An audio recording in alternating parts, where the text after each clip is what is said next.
MVP, MVP, MVP. 2 years in. Fuck you, me. Ahead of schedule. You already know who this is, man. Smooth talking Sammy Savage. Like I had to let the world know as soon as possible what they dealing with. On the road against Aaron Donald and Jalen Ramsey. No interceptions. Incompletions were dropped passes. Almost perfect passer rate. I don't know what else needs to be said. We're victorious. We're going to win. We're going to keep winning. Home field advantage. New England. Who gives a fuck?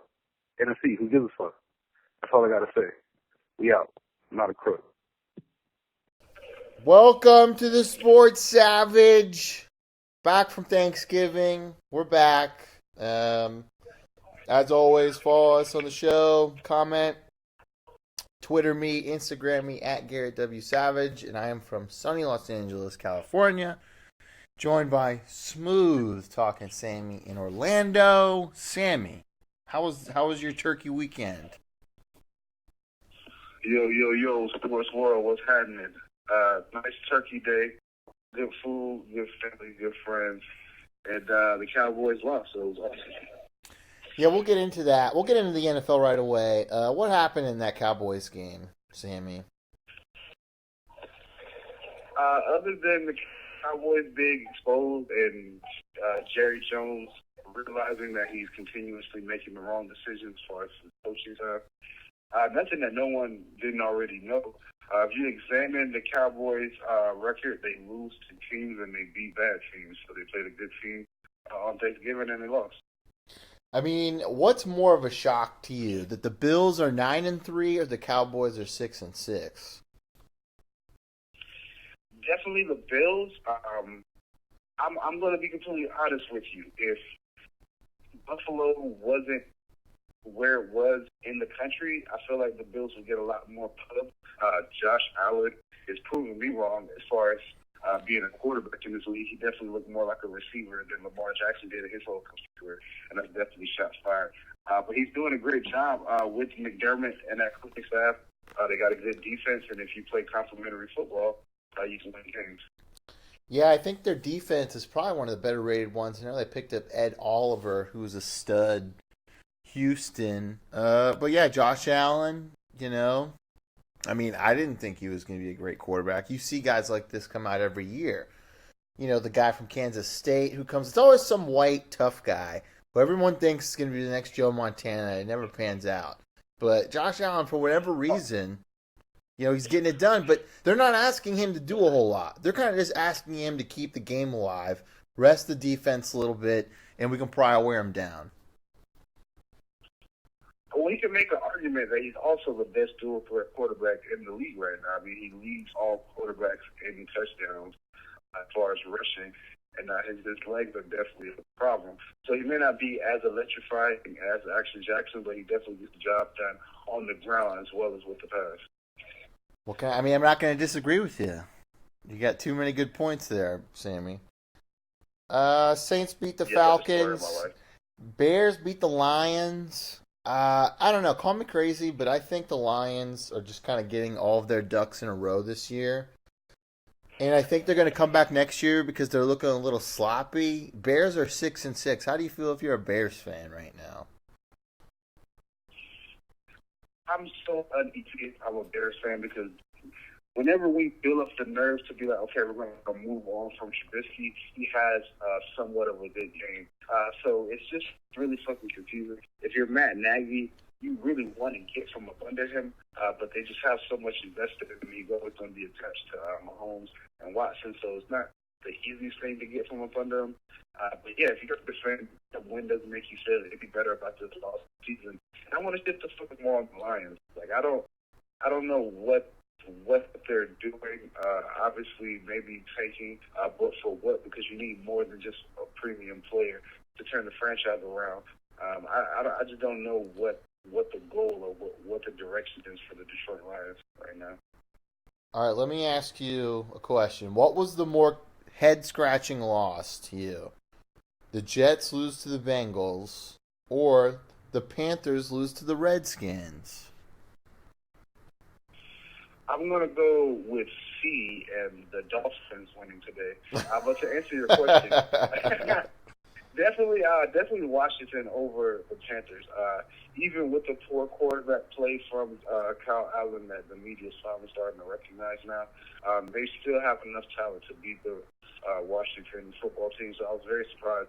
And if you're Dwayne Haskins, I'm going to have to see why they picked you in the first round at some point. I know you're one of the younger guys in this draft, and you don't have a lot of talent that you're working with, but there was a lot of missed throws that I saw in that game, and I'm not sleeping easy on anyone working for Washington. If you're Christian McCaffrey right now, how do you feel? You're the stud. You're maybe the best running back in the NFL, but your team stinks. I don't know. I mean, is he a bargaining piece, or do you think the Panthers are going to put all their eggs in one basket and want to keep that guy, not only for play, but from a marketing standpoint?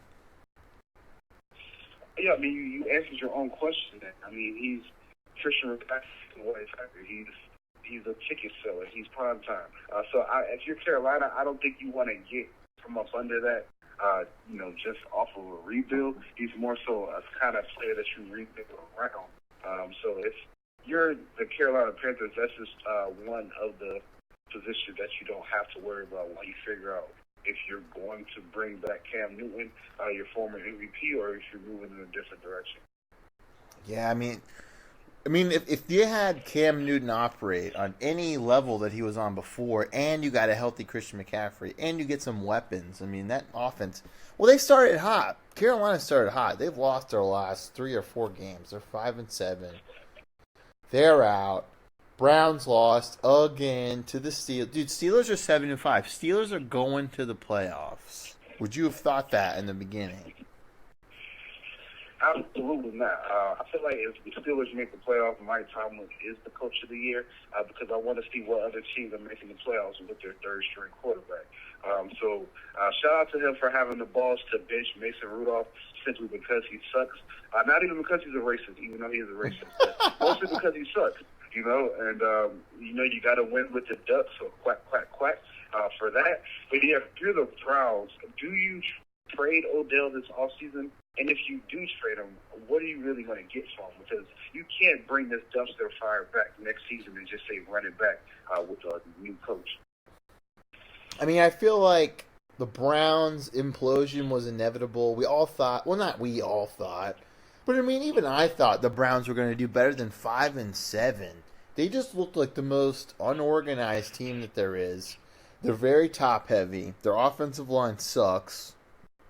They traded away too many key components to get OBJ when they didn't even need OBJ. So, you know what? I think the Browns fans, this is poetic for them. The NFL builds them up only to break them down. But you know what? I guess that's what it's like to be a lifelong Browns fan. I mean, also, I'm not a component of firing coaches in their first year, but I'm pretty sure Freddie Kitchens is fired. So, with that being said, you have to do something other than replacing the coach to show the team that what happened this year is unacceptable. They have too much talent, and they were a dark horse or a fan favorite to begin the year based off of that talent. So with that being said, the talent not being utilized can only fall on the coaching. So again, I'm not really a guy to say, hey, after your first year, if things don't go as we planned, you're fired, but is unacceptable as far as to allow the Steelers in your same division with their third-string quarterback to not only beat you, but also take a playoff spot. Sammy, how sweet was the Ravens win over the 49ers, which some could think it could be a Super Bowl rematch? Oh, man, it was the sweetest victory simply because it was genuine. I love the way the resilience that the Ravens showed today. The 49ers were exactly who everyone hyped them up to be, at least defensively. Jimmy Garoppolo did not prove to me that he's better than Lamar Jackson, and this is Lamar Jackson's first year as a starter. So with that being said, that stout 49ers defense definitely traveled, and their third-string running back was able to do damage on our defense, which is not a great sign. But with that being said, Michael Shanahan is a hell of an offensive mind, so he's definitely able to scheme some things up. But with that being said, you have a second-year quarterback who was able to bounce back from a costly fumble in the second half to lead a drive for a field goal winner by the great Justin Tucker. So would we love to go out and blow out great teams? Absolutely, i.e. the New England Patriots. But with that being said, this was a real win that we took from the clutch from another good team. So definitely impressed by what I saw today. Speaking of the Patriots, they lost to the Texans. How much better does that Texans-Baltimore game look now that they completely shut down Deshaun Watson? Yet, Deshaun Watson won it against the quote-unquote best defense in the league. I mean, I think we proved that New England's not the best defense in the league, but they're definitely probably top 5 or top 3. I think that Patriots-Texans matchup is a perfect example of why the NFL is king. It's just any given Sunday, anything can happen.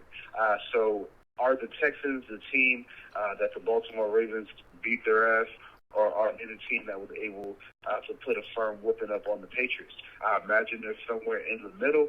But if you're the Patriots, I feel like you're somewhat of the Cowboys, where you're being exposed a little bit as far as when that level of competition steps up.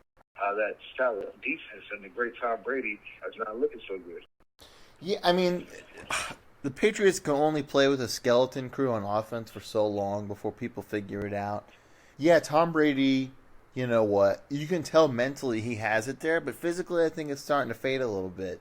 You know, does he have the best wide receiving core in the world? No.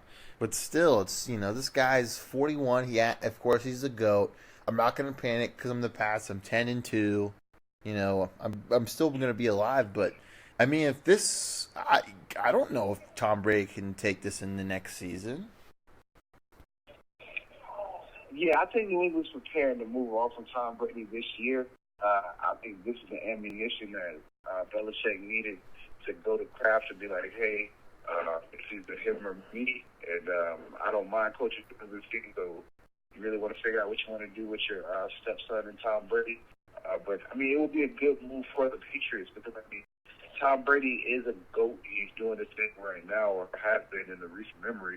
But if he's able to move the ball down the field consistently, and if you're going to blame it on the same weapons that he's had his entire career, he's outside of the Ravens last year, he's never really had those guys.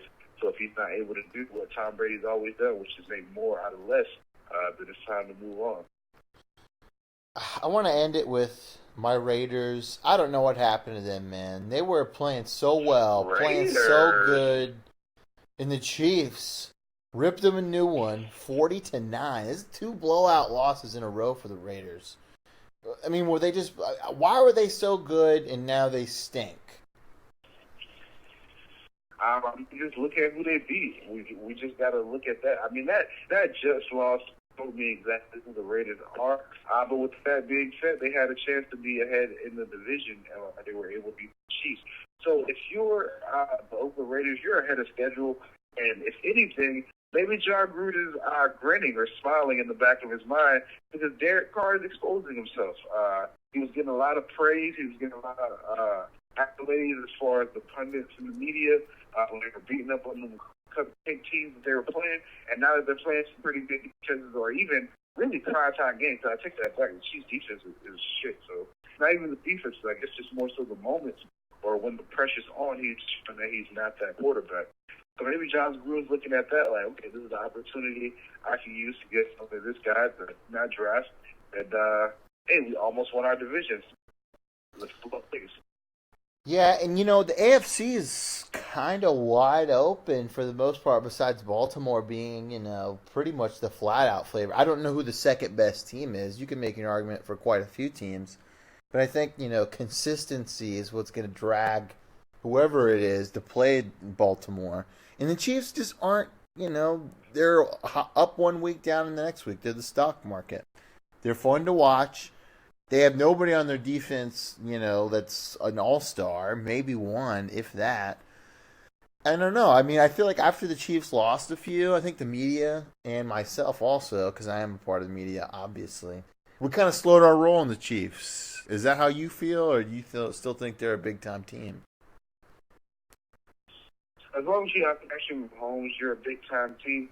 that defense just can't stop anyone. So without a home field advantage, it's hard for me to put my faith in the Chiefs to really make any noise. Even unless Patrick Mahomes returns to that form that he was in last year, where he was throwing for pretty much 4 touchdowns almost every game. So pretty much what it's going to take for the Chiefs to make noise is about 35 to 42 points a game, and that's just unlikely as far as once you get into the playoffs. Yeah, I agree. My mouse was frozen in time for whatever reason. We're gonna go into college, Sammy. So I think the big game in some people's minds was the Alabama Auburn game. A lot of people were on Auburn, and they were right. Nick Saban had an uncharacteristic 13 penalties. The game ended on a 12-man, too many men on the field penalty for Alabama. There's some rumblings that people are pissed at Nick Saban. I mean, if you're an Alabama fan, I mean, I couldn't even fathom wanting to kick Nick Saban out.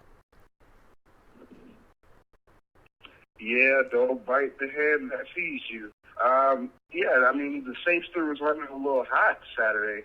But when you got your backup quarterback who continuously throws the ball to the other team, that will upset you. So with that being said, they still lost the game by 3 points. They had an opportunity to go down to kick the tying field goal in the last moments. So it'll take a catastrophe. But with that being said, the governing body of the playoffs wants Alabama in the playoffs so fucking bad that if these teams lose, they'll somehow make this happen. I'm letting you know this right now. I got a hot take alert. Obviously, you're going to get the SEC champion. Obviously, you're going to get the Big Ten champion. And the third spot is going to be, I believe, for the Big 12 champion. But that fourth spot is going to be given to a team with multiple losses. So is it going to be the Pac-12 champion? Most likely. It will make the most sense. But are you telling me they're going to put in a Pac-12 champion with 3 losses over a 2-loss Alabama team, which they know will travel, which they know will do ratings? I don't see that.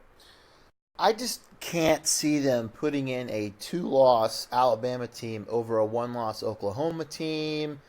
You know, even a 1-loss Georgia team, or I guess it would be 2 since they lost in the chip. But I mean, if they play LSU close, you never know. But I honestly think it's going to be Utah, just because Utah is the steady Eddie. Utah never gets the limelight it deserves. It's a little West Coast flavor. They kind of want to divide it up. And you already are going to have LSU. You already got your South. Figured it out.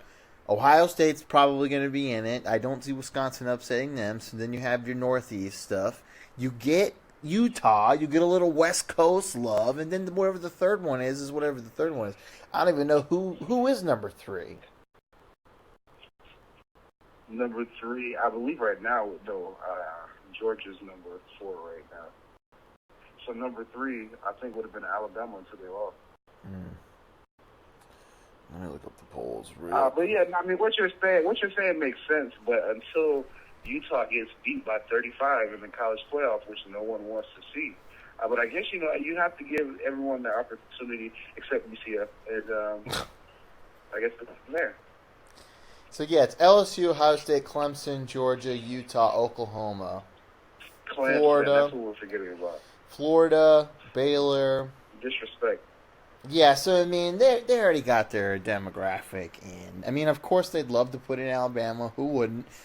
I don't know. I'm kind of done with them. They had their chance in the sun. They can sit this one out. Leave it to everybody else. Speaking of big coaches, Michigan lost again to Ohio State. Wasn't even close. Harbaugh, outcoached, outmanned. Ryan Day, maybe even possible candidate for Coach of the Year. This dude took over a team after the head coach left, kept him intact, kept him a well-running machine. Michigan, do you get rid of Harbaugh, or do you just deal with 10-2 seasons, 9-3 seasons for the next 4 or 5 years? Man, I want to say I saw a stat or a number that no coach has lost to Ohio State as many times in a row as Harbaugh has, could be simply because a lot of the other coaches before him haven't been given an opportunity to lose as many times. But with that being said, he was cooking with a little grease towards the end of the season. He was putting something together, and it was just so disappointing to see them get their ass whipped by Ohio State again. It was all their fault too. A lot of the game I caught, it was mistakes made by Michigan that allow Ohio State to extend the lead that they were able to build. So it's really disappointing if you're Michigan. It's just hard to see who you bring in once you fire Harbaugh. I mean, he's a very galvanizing guy. And I don't know if it's a recruiting thing. I don't know if it's maybe he's not able to get the type of players that he thought he would be able to get at Michigan. But if it was anybody else but him, I'd be saying he has to be fired. So, I got to be a man of integrity and go with that. But it's just, who are you going to replace him? See, that's the thing to me. It's like, yeah, I could fire. It's easy to fire somebody. It's hard to hire somebody. So you got to get somebody in place, somebody already ready to go. And right now, if you're Michigan, maybe Matt Rule could do that. Maybe come up from Baylor and coach your team. But I think Jim Harbaugh is going to have to lose like 4 or 5 games for them to kick him out. Because his name, he's still a celebrity in college football, and that's going to play to some people. Christian McCaffrey's brother never really worked out at Michigan. He was a really big recruit. People thought, and they went with Shea Patterson. But, an interesting stat to that game was it was him and the quarterback from Ohio State, Justin Fields. They're both SEC transfers. So, of course, they're lighting it up. And, it's kind of funny. Joe Burrow's a Big Ten transfer and light it up. So, what? Talk about Florida State. Florida State played Florida. Florida State, they were on a roll. They won 2 games with Coach Odell, and I was the first cheerleader in line saying, "Keep Coach Odell." We got smoked. It wasn't even close. We're still going to a bowl game. But I don't know now. I don't know about Coach Odell Haggins. I think he's a good guy. I don't know. I'm confused, Sammy. Give me some kind of voice, some kind of guidance to get me through this offseason, or at least until we get a new coach. Okay, so I just wanted to be clear, though. You have officially abandoned the bandwagon. Look, if they decide to hire him, I won't be upset. But I'm not gonna. But now I'm willing to look at other options. Wow, he's just not a faithful guy. Sorry, he's just not a faithful guy. Look, anybody could have won against those last 2 teams. This was where it can't. Like, if he was I don't know. I mean, if the game was a little closer, like if we wouldn't have gotten blown out, I would have been like, okay, well, maybe we still got a chance here. But it was bad. Like we got smacked around. We didn't quit, but we got dominated. Yeah, against an in-state rival, it just wasn't a good look. Florida State is what Michigan should be afraid of becoming, because not even with Taggart, you didn't really have a choice with Jimbo, but it's just, okay, if the guy you have in the role isn't, really winning games or winning the games that you want him to win, you really just have to make sure that you have a plan in place once you go to replace him. So with that being said, I don't think Florida State had a plan. When they got rid of Taggart, it was just more so out of pure frustration, which at some points were warranted with some losses that the Seminoles suffered. But with that being said, there is no clear-cut guy to step into this role for a multitude of reasons. One, Florida State's just down right now as far as the recruits, so it's going to be a bit of a rebuild process. I mean, it can be done at a staple like Florida State, but it's going to be a rebuild nonetheless. And secondly, you see what kind of fan base and boosters that you're dealing with. So if you're any type of coach coming into Florida State, unless you have some type of cachet, like you say, or some type of football celebrity, you're going to be on a short leash. So if you're Florida State, the most important thing is figuring out who is going to be able to go into these living rooms and get us the type of players that are going to get us back into competitive games with Florida every year. And if not, beating Florida or competing for championships. Yeah, Dan Mullen's a good coach, and I knew when he went back to Florida we're going to have some issues. He was the OC when they had won their 2 championships early 2000s. Brian Kelly is rumored to be a coach. I don't know how I feel about that. I think Brian Kelly would rather interview for the pros than try to go to a different college that's, I don't know. I mean, Notre Dame, say what you want about it, but right now it's probably a better job in Florida State. PJ Fleck is still being rumored. They say they can still buy out his, even though he just signed for a new contract, they can still buy him out. I don't know, man. Like, I don't know where we go from here. I think the whole Willie T thing, like 99% of the fan base wanted him to do well, but it's just difficult when you don't see it on the field, Sammy. How long can you root for a guy before it's enough is enough? Well, I mean that's the nature of the game. You have to give a guy time enough to build a culture, but how long does it take to build a culture? It's a double-edged sword. I don't have a direct answer for you, but if you're Florida State, you just want to make sure that the guy you hire next is going to be at least given some form of a hardball leash, meaning that if it's 3 years in and you're not beating Florida, that doesn't mean that you fire them. Or it's 3 years in and you have an upset loss, you do not then immediately fire the coach. So I don't know. Growing up as a Florida kid, I understand what Florida State is to college football and what they can be. But with that being said, if you're not allowing your coach to come in and become a Bobby Bowden or a Jimbo Fisher versus thinking that because they're the coach of Florida State, they're going to be a Bobby Bowden or a Jimbo Fisher, it's never going to work out.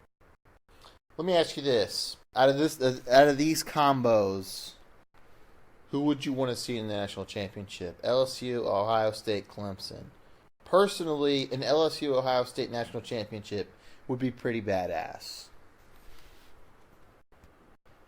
Yeah, that'll probably be my front runner as well, just because both offenses have played so well, so it should be a nice scoring game. But with that being said, I don't think maybe we saw a lot of Clemson as far as on a national scale.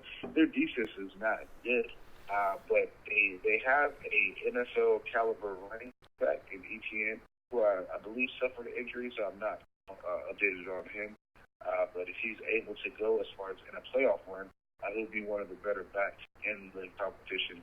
As well as Trevor Lawrence was fucking Burrow last season. But everybody fucking forgot about Trevor Lawrence because there's a new shiny quarterback every year. But with that being said, Trevor Lawrence probably going to be playing on Sundays in a couple of years, and they have a couple of stud receivers. So I'm not going to sleep on a Clemson playoff run, or that I would like to see them because they have a potent offense. But for those exact reasons, I would like to see Ohio State and LSU as well. So any of those three teams going head-to-head should be a good matchup. Well, let me ask you this. Let's say you're a team, you need a quarterback, and let's say Trevor Lawrence is available. Do you take Joe Burrow? Do you take Tua, who's hurt? Or do you take Trevor Lawrence? Well, I mean, Trevor's not available because you got to stay the 3 years. Nope, they're all available. They're all on the table. They're all available now? All available. Every quarterback is on the table. I mean, pre-injury, I feel like Tua just has maybe not the highest ceiling, but he's proven to me what he can do with his talent. I feel like a lot of Trevor Lawrence is projection, and a lot of Burrow is, I would say, I guess, system fit. He looks like a pro-style quarterback. He looks like he can run a pro-style offense and make all of those throws. And Trevor Lawrence is just more of an athlete who has the possibility of being something special. But with that being said, Tua has already shown what he's capable of on the college level. So if he's able to come back 100% from that knee injury, I feel like he'll definitely be able to make plays on Sunday. How high do you think Jalen Hurts is going to go in the draft? And do you think they're going to try to get him to change position? You know, like kind of what they tried to do with, it worked with Terrell Pryor. who got stabbed by somebody for God knows what reason. But I don't know. Like, I think Jalen Hurts is kind of silently having a great year. I know they haven't won every game, but I don't know. Could he be a steal, or do you think he's just one of those, again, system athletes in a big time program? Yeah, I mean, okay, first of all, you just can't mention Terrell Pryor and not allow me a side note. So, side note, they always warn you about people stabbing you in the back, but nobody really mentions how a motherfucker will stab you directly in your fucking chest. There you go. So that's weird. But, yeah, Jalen Hurts, if he goes before day 3, I'm going to be extremely surprised, simply because he's a Big 12 quarterback. He wasn't making these plays in the SEC. With better competition. So I'm not going to say he's not a quarterback at the next level, but I'm not sure if he's a starting quarterback. If Lamar Jackson wins the Super Bowl, I feel like that probably raises the Jalen Hurts draft stock just based off of him being a copycat league. But it's impressive what he's doing, but I haven't forgotten the quarterback who was at Alabama.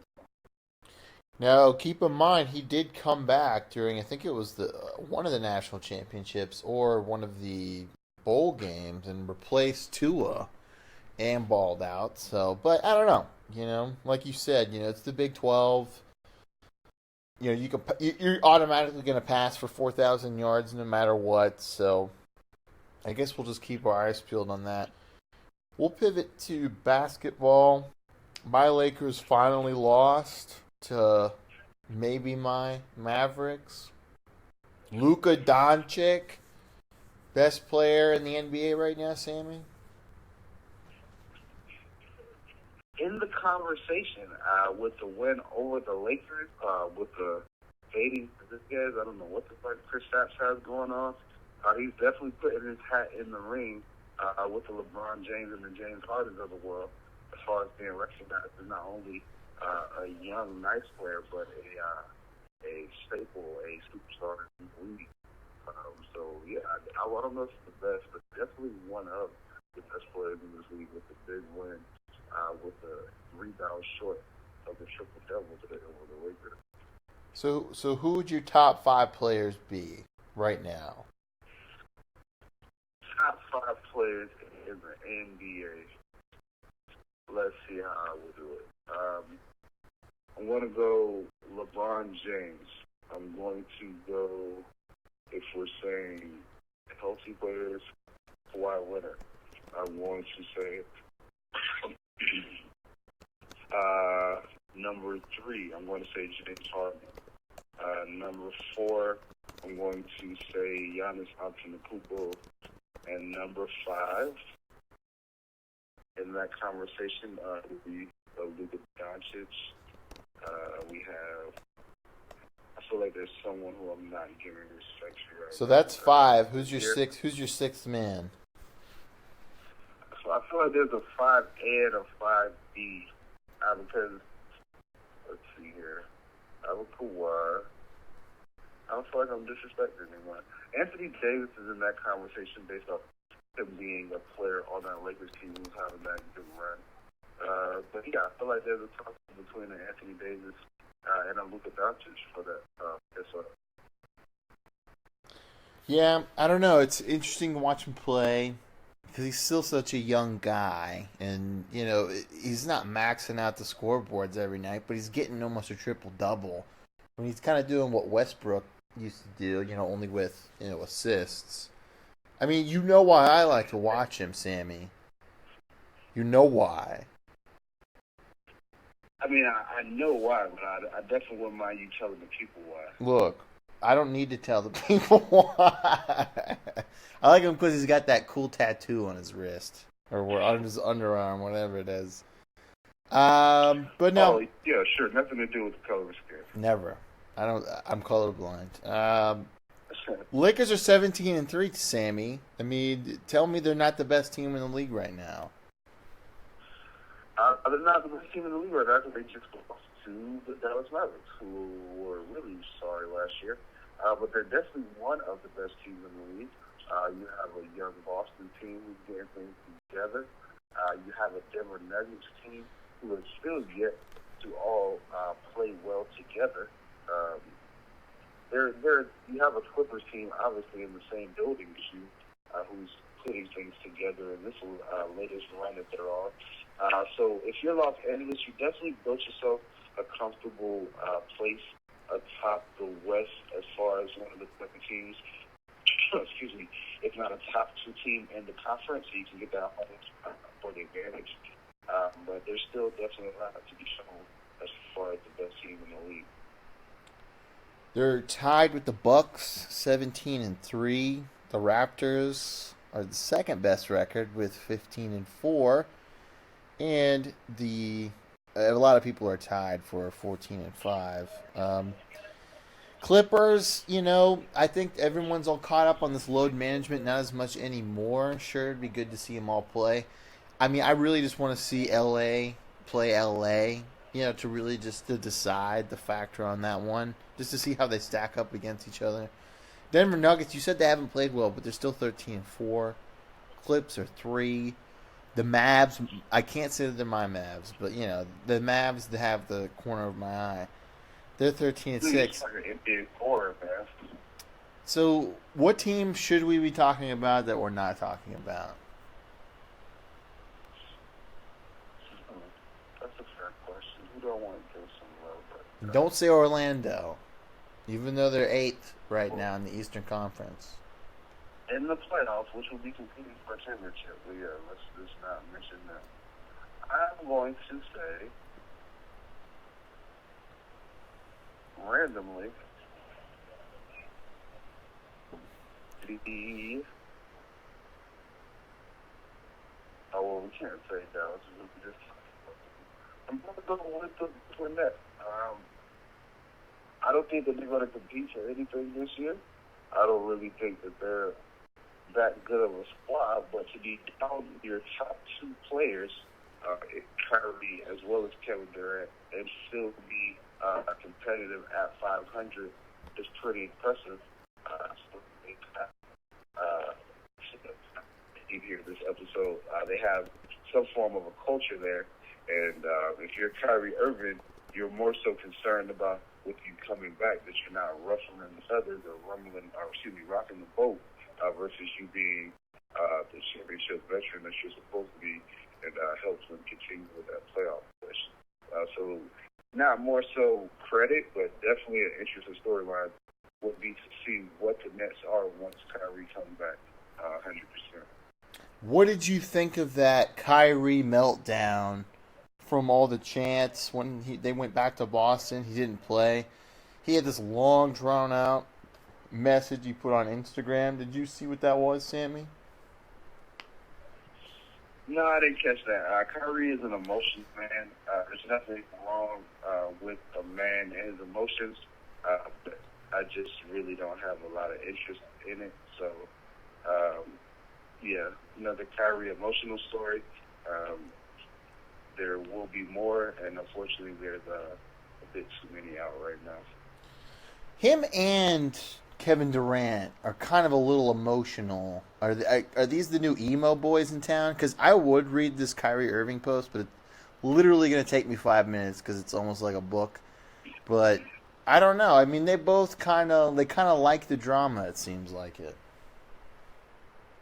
Yeah, they're actually good friends off the court, so that's pretty interesting. I like that nickname, the Emo Boys, especially when they come back to but they're just guys who are in the public spotlight who don't want to be in the public spotlight, but with the benefits of being in the public spotlight. So, I don't know. It's a slippery slope, but yeah, I wish they kind of dealt with how they felt more internally sometimes. Give us one. Or at least not public. So what? I said, or at least not publicly. Yeah. Give us one random Orlando City Magic nugget about the team, about the stadium. Oh, this magic moment is going to be all about Evan Fournier. I want to give a disclaimer right now. I don't like Evan Fournier. I don't respect what he's brought to our team. And I can't wait till he's no longer a part of our team. But with that being said, shout out to him for having a career high 32 or season high, 32 points tonight in the win. And he's been shooting the ball well these past couple of weeks. So good for him. But on a better note, Markel Fultz showing up again big tonight with a lot of late-night jump shots. He's showing off that jump shot that he was so conscious about. And we're just making moves, man. A-spot just hanging around without our best player, Vucevic. But, yeah, this magic moment is a shout-out to punk-ass Evan Fournier. What was the deal with Orlando's jerseys? They're kind of different, right? Oh, yeah, those are the new city jerseys, the statement jerseys or whatever Nike's calling them to make people buy their clothing. But, yeah, they're inspired by the citrus sunshine state that Florida is. And full disclosure, they're pretty dope. They look pretty cool. They're unique to the NBA, which, you know, the Magic originally for their jersey style is pretty known for. So, yeah, they were revealing those with this game. With the whole little court look, like I'm sure a lot of teams are. We just make it look a lot better down here in LA. All right, Sammy. We're going to close the show out. Vikes, Seahawks, tomorrow night, Monday Night Football. Tell me everything's going to be all right. Tell me the Vikings are going to win. Tell me Kirk Cousins isn't going to choke up and clam up. Tell me Russell Wilson isn't going to have a great game and Clowney isn't going to have a great game. I need to hear all those things right now. Dude, I would totally do that, but I'm like a good person and I do my best not to lie. Oh, thanks. What I can say is Kirk Cousins could supplant himself into the second spot runner-up in the MVP race since Lamar Jackson already has that wrapped up. But Kirk Cousins, who is a sleeper NFL MVP candidate in some circles that I'm hearing, can add another statement primetime win to his resume. His team is better. The only question mark as far as the lineup on what's better for each team is the quarterback position. You're going to take Minnesota's defense. You're going to take Minnesota's running game. You're going to take Minnesota's receiving core, even if team is not able to go. So the only question mark is going to be behind center. So it's all on Kirk. So I can't tell you confidently that you have nothing to worry about. But if it's in history, if anything or worth anything, he may go ball out and win a shootout against Russell Wilson. All right, let me ask you a question. Who's throwing more interceptions? Kirk Cousins or Russell Wilson? Kirk Cousins. And trick question. They both have 3. Russell Wilson has more yards and more touchdowns, but we got him crushed in the rushing game with Dalvin Cook. We're not gonna have Thielen. I'm just gonna say he's not gonna play. I heard he wasn't. I heard it's questionable. I don't think he's gonna be out there. And you know what? If Kirk Cousins can win, no Thielen, and just everybody else, yeah, you know, we might be out here. We're out 2 safeties probably. Some of our defensive linemen. Clowney is questionable, but he's gonna play, of course. See, here's the thing. I like Russell Wilson. Like, I like him as a football player, and I like him as a dude. He says, you know. He's just a guy, you know, some people might take it a little bit too much. I really don't have a problem with it. But the Seahawks have been squeaking around for too long. They just linger. That's all they do. They linger until the end of the game and they strike. We got to win. We got to score early. We got to shut them down. Right, Sammy? Yeah, I mean, it's got to be a heavy dose of Dalvin Cook and working off the play action, which is why you gave Kirk Cousins $86 million to quarterback. He's supposed to be a good play-action quarterback. So everything sets up well for the Vikings to get a big win tomorrow, Monday Night Football. But with that being said, no one's confidently going to pick the Vikings in the game unless you have some kind of allegiance to that great organization. But with that being said, the monkey off of Kirk Cousins' primetime back should have been lifted with that last win. So he should go in and ball out, and the Minnesota Vikings are actually a better team. So Russell Wilson is the difference maker, and he can be the ultimate difference maker, but the Vikings should win that game. We've lost our 3 games by a combined 13 points, Sammy. We got losses are losses. Losses are losses. This is at Seattle. I don't know, man. Like, if we lose, it's not the end of the world. We got the Lions, the Chargers, the Packers, and the Bears. With Packers really being the only contender, but you never know with a divisional game. Sammy, realistically, Super Bowl picks, who you got? So in the NFC, the 49ers look pretty good.